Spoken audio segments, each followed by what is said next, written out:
Hey y'all, welcome back to this week's episode of AMA Friday with Amy Miller, Recruiting in Yoga Pants. We are finishing our little three-parter on employment offices.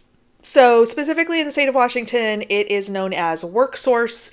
Your mileage may vary if you are viewing from another state in the United States. If you are from another country, I don't know what to tell you.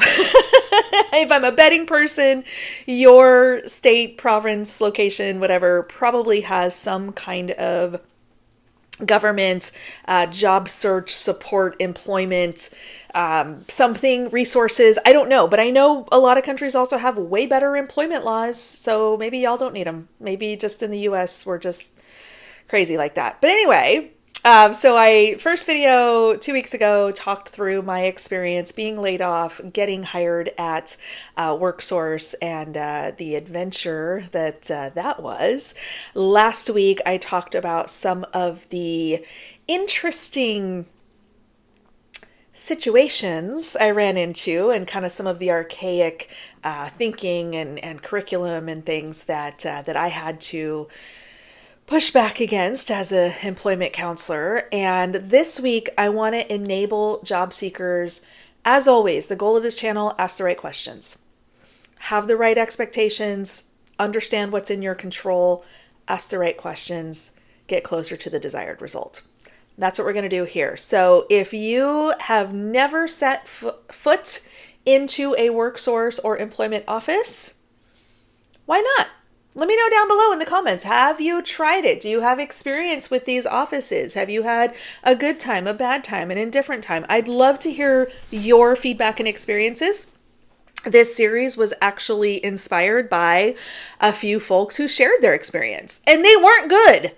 This is the crazy thing. Like if it was, oh, well, 15 years ago it sucked, but now it's great, I wouldn't be talking about it.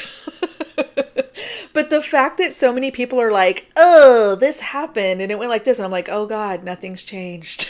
It's the same. So anyway, as always, if you look for the good, you are likely to find it. And that's what I want to help you do. I want to help you find the good. I mentioned last week, I am still friends with people I worked with at WorkSource. I have friends and close acquaintances who are currently in WorkSource that help me as an employer, and I am so grateful. And I try to keep those people close. I try to stay in touch with them. I try to leverage them. I try to do everything I can as an employer to help support job seekers and the counselors who care, because there are many, many, many counselors who care. I'm a huge fan of what they're doing at the WorkSource in North Seattle. I visit with them occasionally. We've done Employer of the Day events. So I definitely try to, really highlight the good, because there is some good. Okay. So what does a job seeker need to know before you walk into one of these locations? Number one, if you are newly applying for unemployment, or this is kind of how you have discovered this resource because you're being forced to attend a class like I had to, or, kind of maybe newly learning about this resource, set the right expectations. Okay. Your mileage is going to vary greatly when you go to a class, when you talk to a counselor. So I would go in hopeful, but not expecting much. Go in open-minded. See what they have to say. You're there to listen. You're there to learn. You're there to understand what's available and what's possible. And then once you have that data, now you can kind of go, okay, what's worth following up on? What are the resources that make sense for me? Maybe I just want to go use their computer once in a while and never talk to anybody. That's okay. Maybe I want to focus on when they have an employer or a recruiter come in and talk to people. Maybe that's what I care about. Sign up for those email updates. Maybe I want to put my resume in their database because there are, companies that will look at those. Okay? You get to decide. Your job going into it is to get an understanding of what is actually available and possible. So start there. Understand your mileage may vary greatly. Second thing, pay close attention to events job postings, employer of the day situations, job fairs. Yeah, we still do job fairs in this year of our Lord 2025. I've done several with WorkSource recently.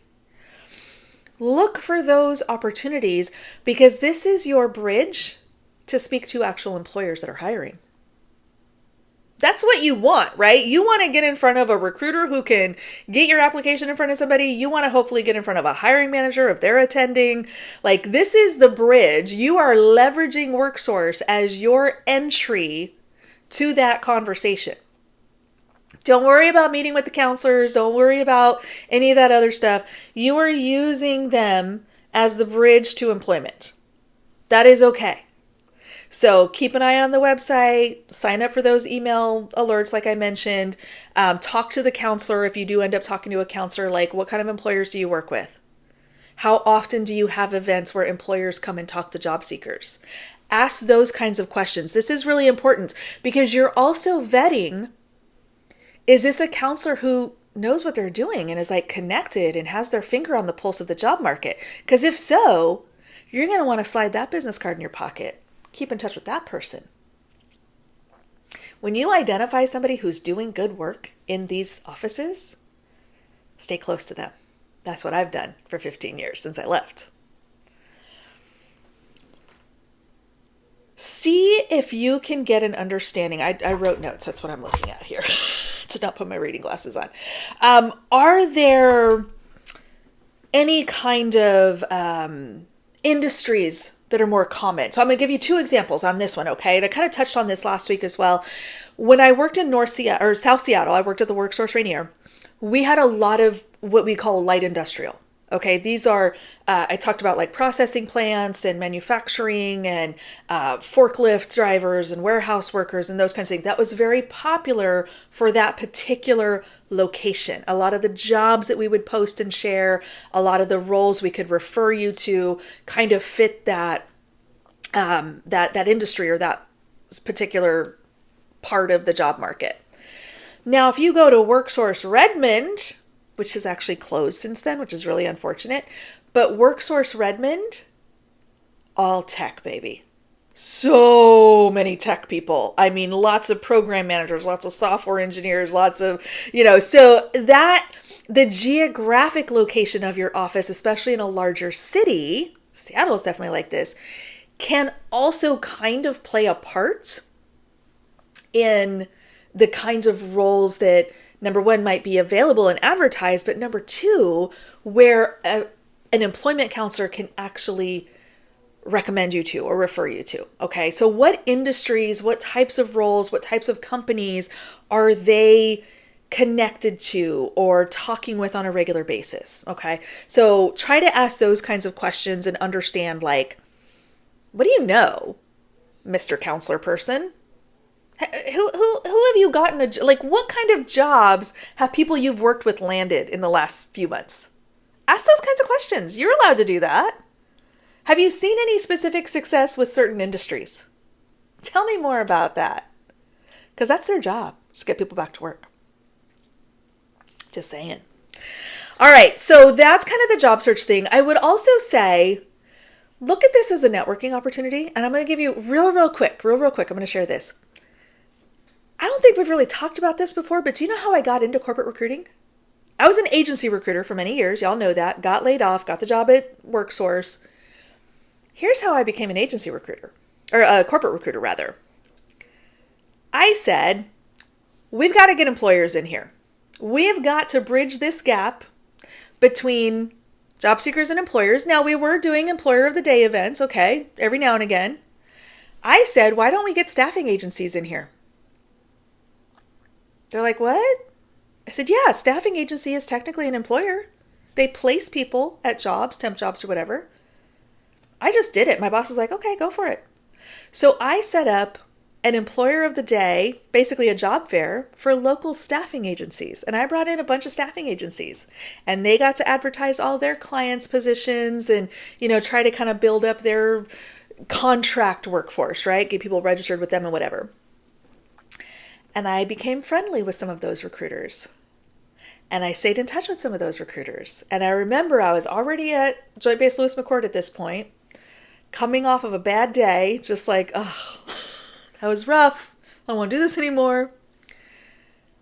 Get a call from one of my agency friends who's like, hey, we're doing this big hiring push. Do you think we could set up an event, whatever? And I said, yeah, I'm not in that office anymore, but I can help, hook you up, whatever. And by the way, if there's any, you ever need any recruiting help at your company, because he worked for a corporation now. He's a corporate recruiter himself now. I said, I'd be interested. He said, really? I said, yeah. He said, we're actually hiring a contract recruiter. Tell me more.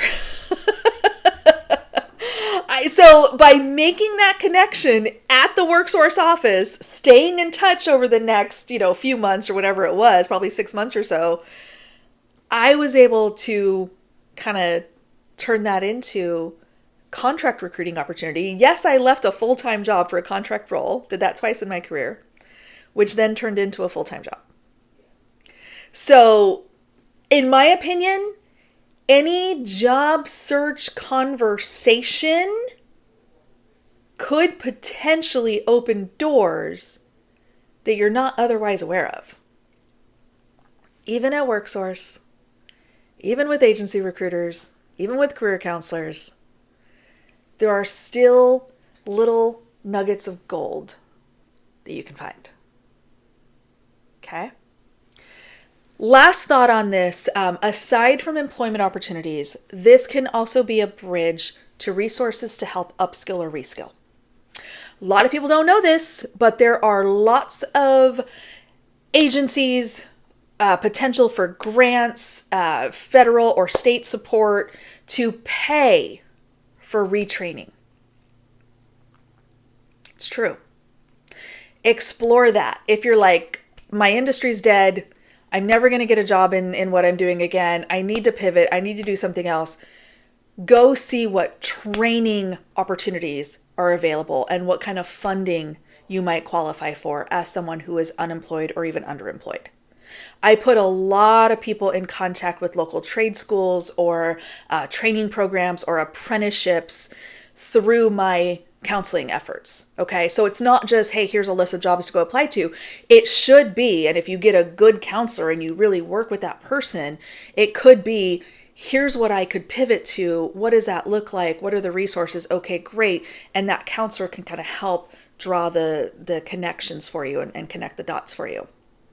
Okay, so don't sleep on that. Don't sleep on things that are not necessarily job search, but are definitely get me back to work focus. That's really critical. All right. So check it out. Quick Google employment office in my state. That will take you to some links and resources for your local area.